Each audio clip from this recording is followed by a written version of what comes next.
ప్రియులరా, ప్రస్తుతంలో నేను 2 సంఘాలకు సీనియర్ పాస్టర్గా ఉంటూ చక్కని శక్తివంతమైన దైవారాధన నడిపిస్తూ ఉన్నాను. ప్రతి ఆదివారము విజయనగర్ కాలనీ హైదరాబాదులో న్యూ లైఫ్ కమ్యూనిటీ చర్చ్లో ఉదయము 8 గంటలకు దైవారాధన. అత్తాపూర్ తేజస్వి నగర్ కాలనీ హైదరాబాదులో ట్రినిటీ కమ్యూనిటీ చర్చ్లో ప్రతి ఆదివారము ఉదయము 10:30 గంటలకు దైవారాధన. చక్కని స్తుతి ఆరాధన, ప్రభువు బల్ల, చక్కని సందేశాలు రక్షణ జీవితానికి అన్వయించి బోధిస్తూ ఉన్నాను. మిమ్మల్ని కూడా ఆహ్వానిస్తున్నాను. ఈ ఆరాధనలో దేనిలోనైనా మీరు పాల్గొనండి. యేసు ప్రభు ఆశీర్వాదాలు పొందండి. అంశం: ఎండిపోయిన ఈ ఎముకలు బ్రతుకగలవా? ఎజెకియేలు 37:3 ఆయన నరపుత్రుడా, ఎండిన ఈ ఎముకలు బ్రతుకగలవా అని నన్ను అడగగా, ప్రభువా యెహోవా అది నీకే తెలియనని నేనంటిని. చాలా అద్భుతమైన సందర్భం ఇది. పాత నిబంధనలో సందర్భం ఏమిటంటే, ఇశ్రాయేలు ప్రజలు బబులోనుకు చెరగా పట్టబడి వారు అక్కడికి వెళ్ళారు.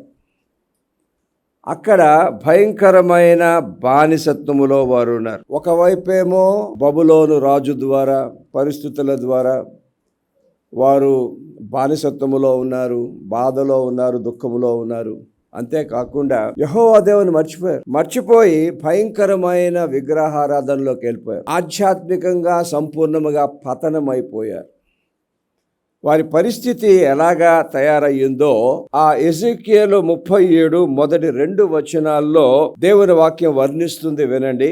యెహోవా హస్తము నా మీదికి వచ్చెను, నేను ఆత్మవశుడనై ఉండగా యెహోవా నన్ను తోడుకొని పోయి ఎముకలతో నిండి ఉన్న ఒక లోయలో నన్ను దింపాను.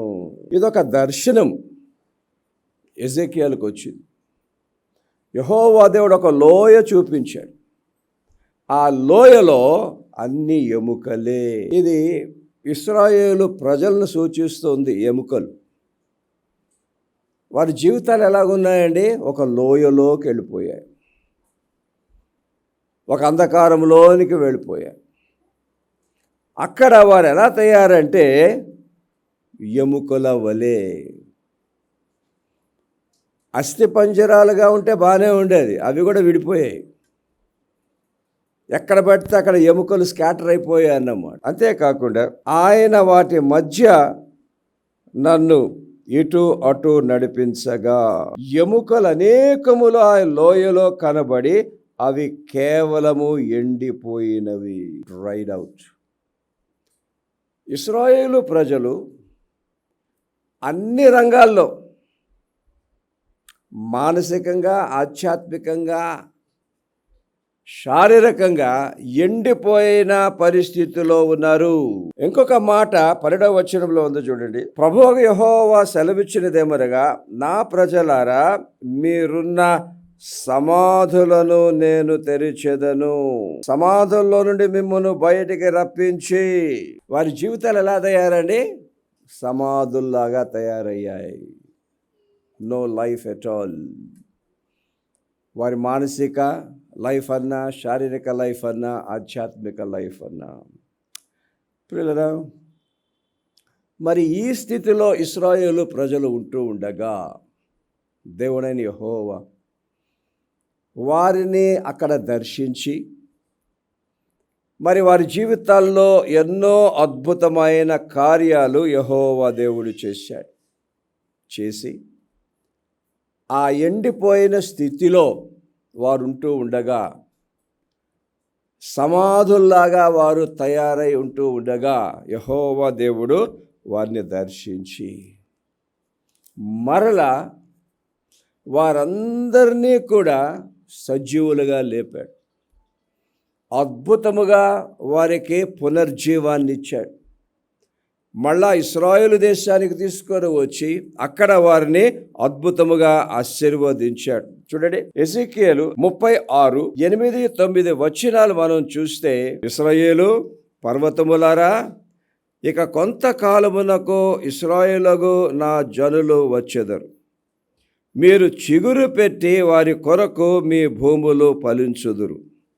నేను మీ పక్షమున ఉన్నాను, నేను మీ తట్టు తిరుగుగా మీరు దున్నబడి విత్తబడుదురు. ఆ ఇశ్రాయేలు రాజ్యముతో యెహోవా దేవుడు చెప్తున్న మాటలు, నా ప్రజలు మళ్ళా నా దేశానికి వస్తారు, అక్కడ వారు చిగురు పెట్టెదరు, మళ్ళా యెరూషలేము అద్భుతమైన ఫలములు ఫలించును, మరలా నా జనులు వాగ్దాన దేశములో బహుగా వర్ధిల్లెదరు. అలాగే జరిగింది. బబులోను చెర అయిపోయిన తర్వాత ఇంకొక చెర ఉంది, అశ్షూరీయుల చెర కూడా ఉన్నది.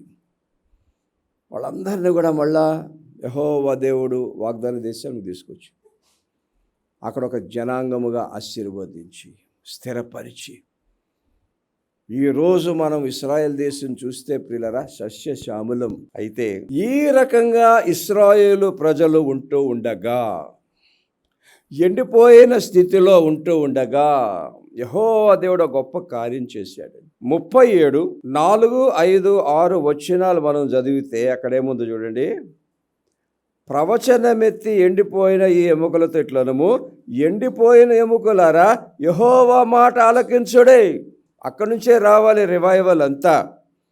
ఈ ఎముకలకు ప్రభువైన యెహోవా సెలవిచ్చినదేమనగా, మీరు బ్రతుకున్నట్లు నేను మీలోనికి జీవాత్మను రప్పించుచున్నాను, చర్మము కప్పి మీకు నరములనిచ్చి మీ మీద మాంసము పొదిగి చర్మము మీదకి కప్పెదను, మీలో జీవాత్మనుంచగా మీరు బ్రతుకుదురు, అప్పుడు నేను యెహోవానై ఉన్నానని మీరు తెలుసుకొందురు.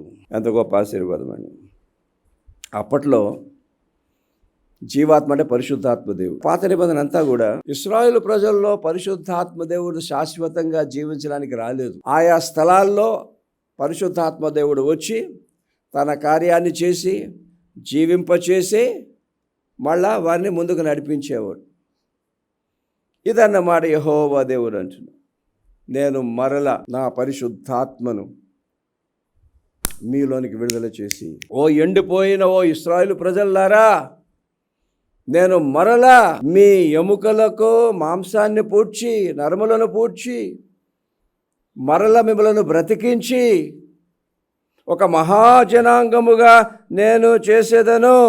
ఆ 10వ వచనము చూస్తే, ఆయన నాకు ఆజ్ఞాపించినట్లు నేను ప్రవచింపగా జీవాత్మ వారిలోనికి వచ్చెను, వారు సజీవులై లేచి లెక్కింప సఖ్యము గాని మహాసైన్యముగా నిలిచిరి. What a miracle. కానీ యెహోవా దేవుడు ఎజెకియేలు ప్రవచన ద్వారా జీవాత్మను పరిశుద్ధాత్మను వారిలోనికి ప్రసరింప చేసినప్పుడు వారు ఎంత అద్భుతంగా సజీవులై లెక్కింప సఖ్యము గాని మహాసైన్యముగా నిలిచిరి దేవుని కొరకు. అప్పట్లో అయితే పరిశుద్ధాత్మ దేవుడు వచ్చి వెళ్ళిపోయేవాడు. కానీ మీకు ఒక సంగతి తెలుసా, ఎప్పుడైతే మీరు నేను రక్షణ పొందామో మనందరిలో పరిశుద్ధాత్మ దేవుడు హీ డ్వెల్స్ ఇన్ us. ఇక్కడ ప్రభు వాగ్దానం చేస్తున్నారు, మీలోనూ నాలో ఉన్న పరిశుద్ధాత్మ జీవాత్మ మరలా ఆ ఎండిపోయిన స్థితిని తొలగించి జీవాన్ని విడుదల చేసి మళ్ళా వినండి ప్రియులారా, మనము కోరుకునే మనము ఆశించే భవిష్యత్తును యెహోవా దేవుడు మనకును మన బిడ్డలకు ఇవ్వనై ఉన్నాడు. This is the promise. ఈ పాఠ్య భాగాన్ని నేను చదివినప్పుడు ఎండిపోయిన ఎముకలు వెళ్ళిపోయారు ఇశ్రాయేలు ప్రజలు. ఎండిపోయారు కానీ ఏ రకంగా ఎండిపోయారు? పఠన చేస్తే కొన్ని అద్భుతమైన సత్యాలు పరిశుద్ధాత్మ దేవుడు బయలుపరిచారు. కొన్ని మనం చూద్దాం. ఆ ఎండిపోయిన పరిస్థితులను జీవాత్మ ద్వారా మరల బ్రతికించి మంచి ఊరటనిచ్చి ఆశీర్వాదాలు ఇచ్చి ఆనాటి ప్రజలను యెహోవా దేవుడు ఉన్నతంగా పెట్టాడు. నేటికి యెహోవా దేవుడు యేసు క్రీస్తునందు మన జీవితాలు అవన్నీ చేస్తాడు. నంబర్ 1, వారి పాడైపోయిన స్థలములు మరలా కట్టుదును. ఎజెకియేలు 36:33, పాడైపోయిన స్థలములు మరలా కట్టబడును. వారు ఎలాంటి ఎండిపోయిన స్థితిలో ఉన్నారండి? ఎలాంటి ఎండిపోయిన ఎముకల స్థితిలో ఉన్నారండి? అంతవరకు యెహోవా దేవుడు వారిని ఎంత అద్భుతంగా కట్టాడో, ఆ చెరలోనికి వారు వెళ్ళినప్పుడు ఆ కట్టడలన్నీ విరిగిపోయాయి, ఆ కట్టడలన్నీ పాడైపోయాయి, వారి జీవితాలు పాడైపోయాయి, వారి యొక్క ఆధ్యాత్మికం పాడైపోయిన స్థలములు, పాడైపోయిన ఇశ్రాయేలు ప్రజలు యెహోవా దేవుడిచ్చిన వాగ్దానం. ఈ అన్య దేశములో, ఈ బానిసత్వములో, ఈ శత్రువుల కింద పాడైపోతున్న మీ జీవితాలను, మీ కుటుంబాలను నేను మరల కట్టెదను.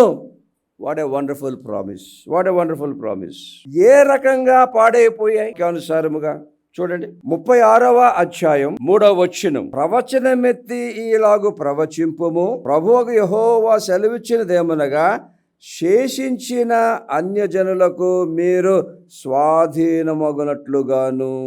అన్యజనుల స్వాధీనములోనికి వెళ్ళిపోయారండి. నిందించు వారి చేత భయంకరమైన నిందల్లోకి వెళ్ళిపోయారండి. జనుల దృష్టికి మీరు అపహాస్యాస్పదములగునట్లు నవ్వుల పాలైపోతున్నారు. ఆ పరాయి దేశంలో నలుదిక్కుల మీ శత్రువులు మిమ్మల్ని పట్టుకొని, ఎందుకో ఇంతవరకు బాగా ఫ్రీడమ్ ఉండే, సడన్ గా స్క్వీజింగ్ వచ్చేసి పట్టబడ్డాం, ఏదో ఒకలాంటి బంధకములో ఉన్నాం, మిమ్మల్ని పాడు చేసి ఉన్నారు. దేవుడిని యెహోవా వదలలేదండి వాళ్ళని. ఇలాంటి పరిస్థితుల్లో వారు ఉంటూ ఉండగా యెహోవా దేవుడు వారికి ఇచ్చిన వాగ్దానం వినండి. ఎజెకియలు 36:28. నేను మీ పితరులకిచ్చిన దేశములో మీరు నివసించెదరు, మళ్ళా మీ పాడైన స్థలాలు నేను బాగు చేసేదను. మీరు నా జనుల యందరూ నేను మీ దేవుడినై ఉందును. మీ సకలమైన అపవిత్రతను పోగొట్టి నేను మిమ్మల్ని రక్షింతును. మీకు కరువు రానియక. నోట్ దట్, మీకు కరువు రానియక. ఎండిపోయిన స్థితి అంటే కరువే. నేను మీకు కరువు రానివ్వను. అంతేకాకుండా ధాన్యమునకు ఆజ్ఞ ఇచ్చి అభివృద్ధి పరుతును. చెట్ల ఫలములను, భూమి పంటను నేను విస్తరింపచేసేదను. ప్రియులారా, యెహోవా దేవుడు ఇలాగే చేశాడు కదా. ఆ చెరలో ఉన్నప్పుడు మరలా వారిని బయటికి లాగి ఒక మహాజనాంగంగా ఇశ్రాయేలునకు తీసుకొని వచ్చి, అక్కడ ఈ ఎజెకియలు 36:28-30 వచనాల్లో ఇచ్చిన వాగ్దానాలన్నీ కూడా ఇశ్రాయేలు ప్రజల జీవితంలో యెహోవా దేవుడు నెరవేర్చాడు. పాడైపోయిన స్థలములన్నీ అద్భుతంగా మళ్ళా కట్టాడు. ప్రియులారా, రక్షణ జీవితంలో మీరు నేను ముందుకెళ్తూ ఉండగా 1-2 పాడైపోయిన స్థలాలు ఉంటాయి, పాడైపోతున్న స్థలాలు ఉంటాయి, లేకపోతే రాను దినాల్లో పాడు అవ్వవలసిన స్థలాలు కూడా ఉంటాయి. ఆ పాడైన స్థలాలు మనకు మంచివి కావు. ఆ పాడైన స్థలాలు చూసినప్పుడల్లా బాధ, దుఃఖం. ఆ పాడైన స్థలముల్లో నుండి రావాల్సిన ఆశీర్వాదాలు రావు కదా, మన జీవాన్నే మింగేస్తూ ఉంటాయి. పాడైపోయిన స్థలాలు అదొక వ్యక్తిగత జీవితం కావచ్చు. రకరకాలుగా ప్రపంచమంతటా ప్రియులరా మనుషులు వారంతటా వారి జీవితాలను పాడు చేసుకుంటున్నారు. రక్షణ లేని వారిని మనం చూస్తే భయంకరమైన వ్యసనాల్లో, తప్పుడు త్రోవల్లో జీవితాలే పాడు చేసుకుంటున్నారు. కొన్ని సందర్భాల్లో అంతవరకు చక్కగా ఉన్న బాంధవ్యాలు పాడైపోతున్నాయి, కలహాలు ఎక్కువైపోతున్నాయి, దెబ్బలాట్లు ఎక్కువైపోతున్నాయి, మనుషులు కలవటములే, ఘర్షణలు ఎక్కువైపోతున్నాయి. ప్రతి ఒక్కరు ఆలోచన చేయాలి. దేవుడు మనకి ఇచ్చిన బాంధవ్యాలను మనం కట్టుకుంటున్నామా, నిర్లక్ష్యం చేస్తున్నామా? నిర్లక్ష్యము చేస్తే కంపల్సరీగా పాడైపోతుంది. బాంధవ్యాలు దినదినం కట్టుకోవాలే గాని నిర్లక్ష్యం చేస్తే పాడైపోతుంది. కానీ ఆనాడు యెహోవా దేవుడు ఇశ్రాయేలులో పాడైపోయిన స్థలాలే గాని, పాడైపోయిన జీవితాలే గాని ఎంత అద్భుతముగా కట్టి ఈనాడు సస్యశ్యామలమైన ఇశ్రాయేలు దేశముగా దాన్ని మనం చూస్తున్నామో. God can do the same thing for us. మరి దేవుడు ఎలా చేస్తాడండి ఇది? దానికి ముందు ఒక వాగ్దానం మీకు ఇస్తాను చూడండి. 2 కొరింథీ 1:20 మనం చూస్తే పాత నిబంధనలో ఉన్న వాగ్దానాల కన్నా యేసు క్రీస్తులో వాగ్దానాలు ఎలా నెరవేరాయో చూడండి. దేవుని వాగ్దానములు ఎన్నైనను క్రీస్తునందు అవునన్నట్టుగా ఉన్నవి గనుక మన ద్వారా దేవునికి మహిమ కలుగుటకై ఆయన వలన నిశ్చయములై ఉన్నవి. నోట్ దట్ వర్డ్, నిశ్చయములై ఉన్నాయి, కన్ఫర్మ్డ్. పాడైపోయిన స్థలాలు బాగు చేస్తానని వాగ్దానం చేసే వాళ్ళకి నీలో మాకు కూడా అదే వాగ్దానం ఉంది కదా. ఆ వాగ్దానము యేసుక్రీస్తును బట్టి మన జీవితాల్లో అది నిశ్చయమునై ఉన్నది అన్న సంగతి మర్చిపోకండి. ఇంకొక వాగ్దానం ఇస్తున్నా వినండి. ఇర్మియా 31, ఇశ్రాయేలు కన్యక, నీవు కట్టబడునట్లు నేనిక మీదట నిన్ను కట్టుదును. Underline that. That's a promise. I'm going to build you. నీవు మరలా తంబురులను వాయింతువు, సంభ్రమపడు వారి నాట్యములలో కలిసెదవు. మళ్ళా నీకు సంతోషం వస్తుంది, సమాధానం వస్తుంది, జీవం వస్తుంది. నేను నిన్ను మరల కట్టెదను. ఏ పాడైపోయిన స్థితి ఉన్నా, పరిస్థితి ఉన్నా, వ్యవస్థ ఉన్నా, నేను మరల నిన్ను కట్టెదను. ఎంత గొప్ప వాగ్దానం అండి, ఎంత గొప్ప వాగ్దానం. అయితే ప్రియులారా, దేవుడు ఇశ్రాయేలు ప్రజలను ఎలా కట్టాడండి? పాడైపోయిన స్థలాలను ఎలా బాగు చేశాడండి? ఎజెకీయలు 37:9 చూస్తే, అప్పుడు ఆయన నరపుత్రుడా, జీవాత్మ వచ్చునట్లు ప్రవచించిట్లనము, ప్రభువుకు యెహోవా సెలవిచ్చినదేమనగా, జీవాత్మ నలుదిక్కుల నుండి వచ్చి హతులైన వారు బ్రతుకున్నట్లు వారి మీద, అండర్లైన్ చేసుకోండి, ఊపిరి ఊదుము. చాలా అద్భుతమైన మాట అండి. Breathe on them. రక్షణ జీవితంలో నేను మిమ్మల్ని మరల కట్టేదని ఎలాగ? పరిశుద్ధాత్మ ద్వారానే. I will build you through my Holi spirit. ఆ పరిశుద్ధాత్మ దేవుడు మనలోనే ఉన్నాడు. మీరు నేను ఒకే ఒక ప్రార్థన చేయాలి, మళ్ళీ మళ్ళీ మళ్ళీ మళ్ళీ ఇదే ప్రార్థన చేయాలి. పరిశుద్ధాత్మ నాలోనికి మరల ఊదుము. Breathe into me the life of God,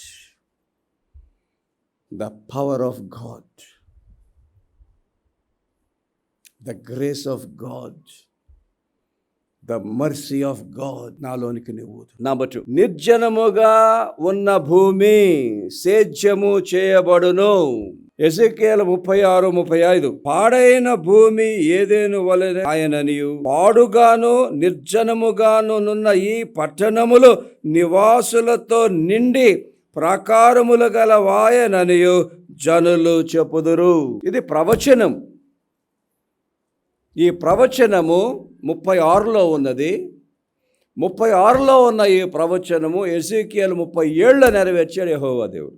okay, రెండు కూడా కలిసే చదువుకోవాలి మనం. నిర్జనముగా ఉన్న పట్టణములో మరల నివాసులతో నిండిపోవును. ఎప్పుడైతే ఇశ్రాయేలు ప్రజలు ఆ ఇశ్రాయేల్ దేశాన్ని వదిలేసి ఎంత జనాంగంగా వచ్చారో, నిజంగానే ఆ ఇశ్రాయేలు దేశము జనులు లేక నిర్జనమైపోయింది. ఆ స్థలం అంతా కూడా బోసిపోయింది, డెసలేట్ అయిపోయింది. కానీ దేవుడు ఎంత గొప్ప వాగ్దానం చేస్తాడు. మరల మీ అందరిని అక్కడికి రంపించేదను, జనులతో మీ అందరితో మళ్ళీ నేను నింపేస్తాను. అది నా దేశము, సైతాన్ని కొలగొట్టడానికి వీలు లేదు. ఇది నేను ఆలోచన చేసినప్పుడు ప్రియులారా, అక్కడేమో దేశము ప్రజలు లేకుండా అది నిర్జీవం అయిపోయింది. ఇక్కడ బబులోన్లో ఉన్నారు. ఎలాగున్నారు? బబులోన్లో బ్రతుకుతున్నారు కానీ నిర్జీవంగానే ఉన్నారు. వాళ్ళు ఏ ఊరటాలు లేదు. శత్రు దేశములో బానిసత్వములో వెట్టి చాకరీ చేయించుకుంటూ, వారిని కొల్లగొడుతూ, అణిచేస్తూ వాళ్ళెంత నిర్జీవములో ఉన్నారో ఆలోచన చేయండి. 137వ కీర్తన 1 చూడండి, అక్కడ ఏముందో. బబులోను నదుల యొద్ద కూర్చుండి ఉన్నప్పుడు మనము సియోనును జ్ఞాపకము చేసుకొని ఏడ్చుచుంటిమి. మరి అంత భయంకరమైన స్థితిలో వారు ఉంటూ ఉండగా యెహోవా దేవుడు నెహెమయాను ఎజ్రాను పంపించి వారిని విడుదల చేయించి మరలా వాగ్దాన దేశానికి తీసుకొని వచ్చి ఆ ఇశ్రాయేలు ప్రజలను ఎంత అద్భుతమైన జీవముతో యెహోవా దేవుడు నింపాడు. నిర్జీవమైపోయిన ఇశ్రాయేలు ప్రజల్లోనికి జీవాత్మను పంపించి మరల ప్రాణము పోసి లెక్కింపజాలని మహా సైన్యముగా యెహోవా దేవుడు నిలబెట్టాడు కదండి. దేవుని కోసం ఎంత రోషం వచ్చేసింది వాళ్ళకి. ప్రియమైన సంగమా, జీవితంలో కొన్ని పరిస్థితుల ద్వారా అందరం కూడా డిస్కరేజ్ అవుతాం. ఒకలాంటి నిర్జీవం వచ్చేస్తుంది. పర్సనల్ లైఫ్లో రావచ్చు, ఫ్యామిలీలో రావచ్చు, ఇమోషనల్గా రావచ్చు, స్పిరిచువల్ లైఫ్లో రావచ్చు, రిలేషన్షిప్స్ ద్వారా రావచ్చు. బట్ ఈరోజు సందేశం, ఎండిపోయిన ఈ ఎముకలు మరల జీవించగలవా? నిర్జీవమైపోతున్న బ్రతుకులు మరలా జీవాన్ని పోసుకోగలవా? ఉజ్జీవింపబడగలవా? ఎస్. అయితే ఇక్కడ దేవుడు ఒక వైపేమో వారి సమస్యలను చక్కగా వర్ణిస్తున్నాడు. నిజంగా వారున్న పరిస్థితుల్లో ఎలా బయటికి లాగాలో కూడా దేవుడు కొన్ని అద్భుతమైన సత్యాలు బయలుపరిచాడు. అక్కడ ఒక మంచి సూత్రాన్ని యెహోవా దేవుడు ప్రస్తావన చేశాడు. చూడండి, ఎజెకియలు 36:26. నూతన హృదయం మీకు ఇచ్చేదను, నూతన స్వభావం మీకు కలుగ చేసేదను, రాతి గుండె మీలో నుండి తీసివేసి మాంసపు గుండెని మీకు ఇచ్చేదను. వారిలో ఉన్న ఈ నిర్జీవాన్ని యెహోవా దేవుడు ఎలాగా పునర్జీవముగా మార్చాడండి? ఫస్ట్దేమో జీవాత్మ ద్వారా, ఇక్కడేమో నూతన హృదయము ద్వారా. I will give you a new heart. మీ పాత హృదయము ఎప్పుడూ కూడా మీలో ఉన్న జీవాన్ని లాగేసి మీకు నిర్జీవాన్ని ఇస్తుంది, ఓల్డ్ హార్ట్. ఆ హార్ట్కి ఆ ఊరట లేదు, దానికి ఒకే ఒక పని, నిన్ను ఎలా కొలగొట్టాలో ఓల్డ్ హార్ట్. కానీ నేను మిమ్మల్ని పునర్జీవింప చేయుటకు నేను మీకు ఒక నూతన హృదయాన్ని ఇచ్చేదాను. యేసు క్రీస్తునందు మనందరికి ఒక నూతన హృదయం వచ్చింది. ఈ క్రొత్త హృదయానికి ఎన్నో సామర్థ్యాలు ఉన్నాయి. అందులో ఒక సామర్థ్యం ఏంటో తెలుసా? ప్రతి నిర్జీవాన్ని పునర్జీవముగా మార్చుకునే శక్తి న్యూ హార్ట్కు ఉన్నదని సంగతి మర్చిపోదు. ఈ నూతన హృదయము ఎలాగా పునర్జీవింపబడును? How it will be revived? ఒక సూత్రం ఉంది అక్కడ. ఆయనను వినయము గల వారి ప్రాణమును ఉజ్జీవింపచేయుటకును, నలిగిన ప్రాణమును ఉజ్జీవింపచేయుటకును, వినయము గల వారి యొద్దను దీన మనసు గల వారి యొద్దను నివసించుచున్నాను. నంబర్ 1, దేవుని సన్నిధి మన హృదయాల్లో ఉండాలి, అప్పుడు ఉజ్జీవింపబడతాం. ఇంకోటి, వినయము గల వారి యొద్దను, హ్యూమిలిటీ, తగ్గించుకోవాలి. దేవునికి తగ్గించుకోవాలి, మనుషులకి తగ్గించుకోవాలి. తగ్గించుకున్న వారినే యెహోవా దేవుడు ఉజ్జీవింప చేస్తాడండి. ఇంకోటి, దీన మనసు అంటే పశ్చాత్తాపం, రిపెంటెన్స్. ఎక్కడైతే నిజమైన రిపెంటెన్స్ ఉంటుందో ఆ హృదయములో యెహోవా దేవుడు నివసించడం మాత్రమే కాకుండా ఆ హృదయాన్ని ఎంతగానో ఉజ్జీవింపచేయును, నలిగిన ప్రాణమును ఉజ్జీవింపచేయును.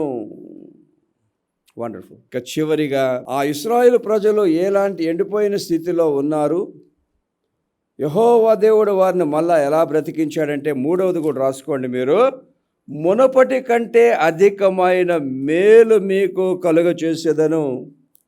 ఆ ఎండిపోయిన స్థితిలో 36:11 మనం చూస్తే, మీ మీద మనుషులను పశువులను విస్తరింపజేసేదను, అవి విస్తరించి అభివృద్ధి నందును. వినండి, పూర్వమున్నట్టు మిమ్మను నివాస స్థలముగా చేసి మునపటి కంటే అధికమైన మేలు మీకు కలుగ చేసేదను.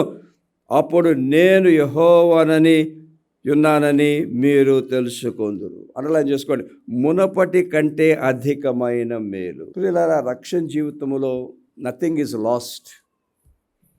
ఏది అయిపోలేదు, ఏది తొలగిపోలేదు.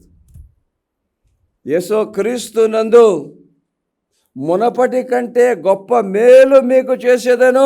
ఆ పాఠ్యభాగం మనం చదివితే ఎన్ని అద్భుతమైన వాగ్దానాలు ఉన్నాయో చూడండి. అక్కడ 36:29 మీరు చూస్తే, మీకు కరువు రానియక. వండర్ఫుల్ అండి, అధికమైన మేలు. ఇప్పుడు కొంచెము కరువుగా ఉండొచ్చు, కానీ ఎంతో కాలం ఉండదు కరువు. మళ్ళా నేను వనరులు ఇస్తాను మీకు.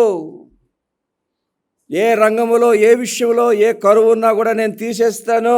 30 మీరు చూస్తే, ఫలములను భూమి పంటను నేను విస్తరింపజేసేదను. అంటే ఈ లోక సంబంధమైన ఆశీర్వాదాల్లో కూడా మీకు ఎంతో మేలు నేను చేసేదను. 37:26 మనం చూస్తే, నేను వారిని స్థిరపరిచేదను. కరువు తొలగిస్తాను, మంచి ఫలాలు ఇస్తాను, స్థిరపరిచేదను. ఇంకో మాట, విస్తరింపజేసేదను. ఇంకోటి, వారి మధ్య నా పరిశుద్ధ స్థలము నిత్యం ఉంచేదను. అంటే అర్థం, మందిరం. Always remember, God blesses us through the church. మందిరము ద్వారానే ఆశీర్వాదాలు రావాలి, మందిరము ద్వారానే అధికమైన మేళ్ళు రావాలి. ఇప్పుడు కొంచెం లోయలు ఉండొచ్చు, కరువు ఉండొచ్చు, నష్టం ఉండొచ్చు, ఇంతవరకు ఉన్న మేలు పోయి ఉండవచ్చు. కానీ God won't leave you like that. He won't leave us like that. మునపటి కంటే అధిక మేలు మీకు ఇచ్చేదను. వాక్యం వినండి. ఫిలిప్పీ పత్రిక 4వ అధ్యాయం 19వ వచనం. కాగా దేవుడు తన ఐశ్వర్యము చొప్పున క్రీస్తు యేసునందు మహిమలో మీ ప్రతి అవసరము తీర్చును. That's the promise.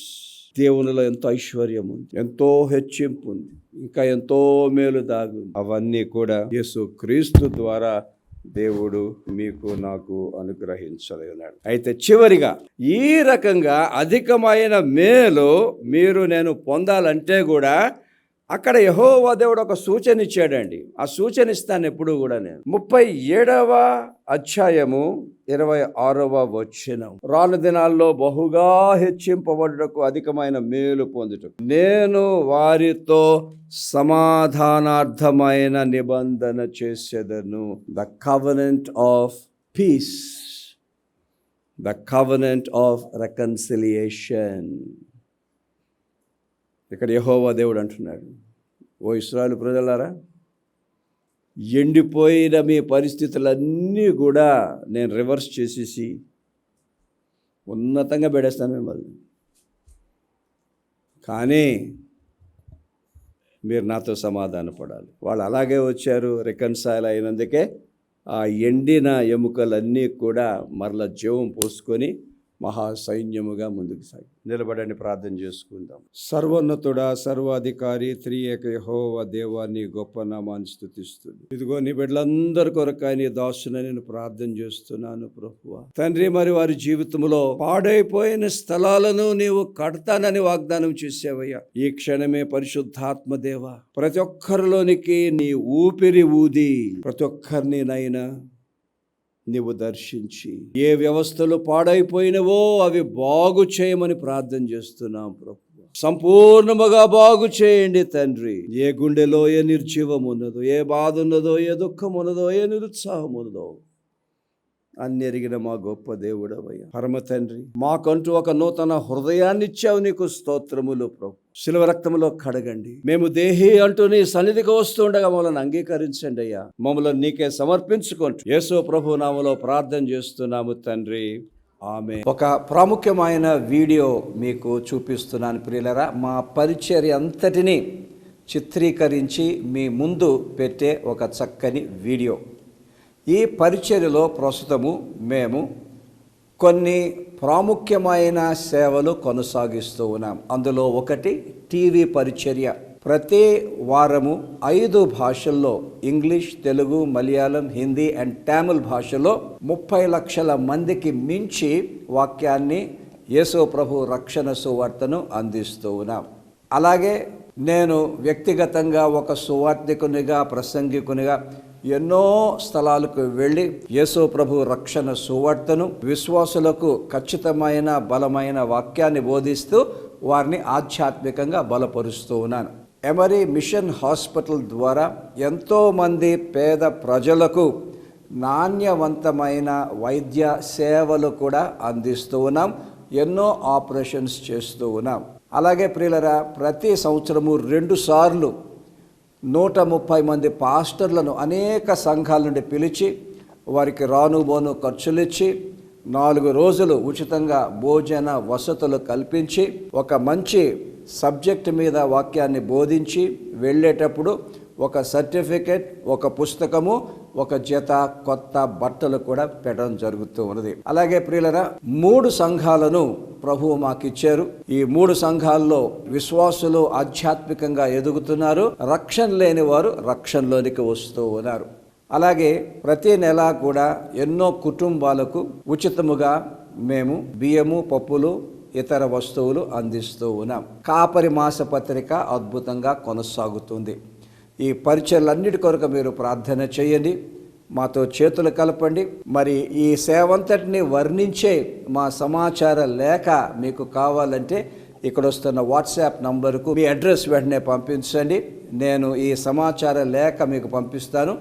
అంతేకాకుండా ఉచితంగా ఒక కాపీ మా కాపరి మాసపత్రికను కూడా మీకు పంపించడం జరుగుతుంది.